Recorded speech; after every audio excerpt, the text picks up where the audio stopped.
listening to the Palmetto Dugout Show, hosted by State Director Sammy Esposito, Associate Scouts Drew Stewart and Sean Smith, that discuss all things related to amateur baseball in South Carolina. Here are your hosts. Welcome into the high school preview show. This time, Coach Bennett at Legion Collegiate. What's going on, Coach? Not much, Drew. Appreciate you guys having me on today. Yes, sir. Appreciate you coming. This will be year 2 in a row for you, correct? That's right. Hopefully plenty more to Fired up to have you back out again. So we'll kind of jump right into it here with talking about last year. Some guys you lost as well as the season as a whole. Yeah, obviously you can't replace the 9 seniors that we lost. Being my first year with this program, they helped me adjust very, very well. And I know it took some time to get used to me. So can't replace those. We did have a couple kids transfer out. Unfortunately, we lost a big bat, just an awesome kid. That's Justin Iannetto, who decided to go to Spring Valley up in North Carolina, as well as Griffin McCain, big left-handed arm and big bat in our lineup last year. He decided to go to Charlotte Catholic. So, talked to both of them, wished them well, and, it was the best decision for them in their baseball careers. And I wish them nothing but success. But we got some studs, returners, and some new guys that came into our program, and we're excited for this year. Yeah, and while you're kind of touching on that piece, talk about some of those returners that were here, last year in your team that you're looking to help lead your group this year. Yeah, well, I mean, we got a lot of big bats, and honestly, a lot of starters that are back on the lineup for us. That's led by Hudson Rorden. He just signed with Coastal. Kid's absolutely an animal when it comes to his offensive approach, as well as he's starting to get more comfortable, not only playing first base, he's going to play some third base for us this year, throw him in the outfield, whatever we can do to keep his bat in the lineup, we're going to do. We got Matthew Pond in the outfield returning back. He started every game for us. Ryan Brackstad's back. We got, Caden Blackwelder's back. He'll bounce around on the infield. Colin Tuttle, this will be his third year starting on the varsity level for us. Behind the plate, so having him there. And then on the mound, we got Colson Williams coming back.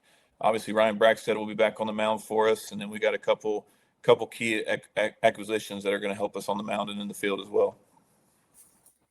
Coach, you kind of talked about it too when you at the beginning you had some big returners coming back, but also some newcomers to kind of fill that role of those guys that transferred out and those newcomers, those underclassmen stepping up, or whether you got some transfers in yourself.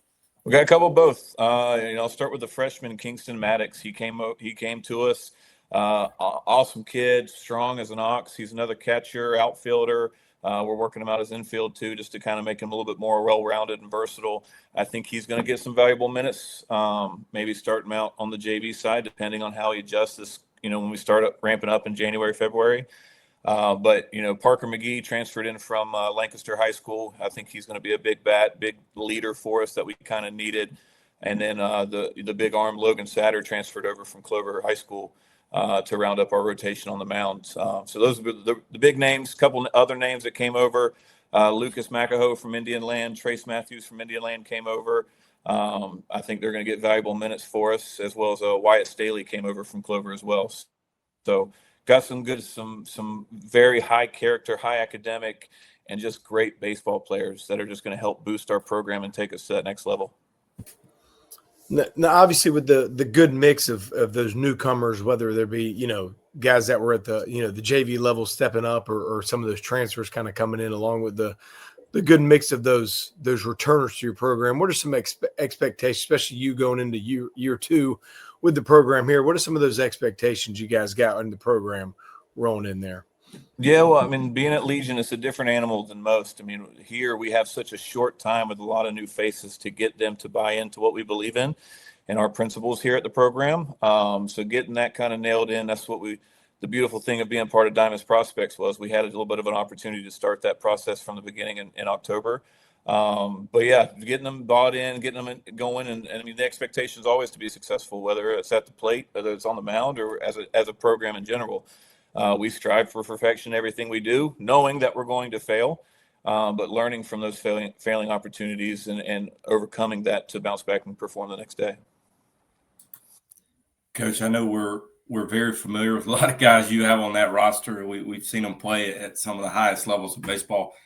within amateur. And I know we're fired up to see you guys this year, just like every year, and all the talent you guys run out on the field. Yeah, no, we love what you guys do, and I appreciate everything you do for not only for our program but for my guys. And I'm excited for the future for this group of upperclassmen as well, for you to see the younger classmen that are coming on board.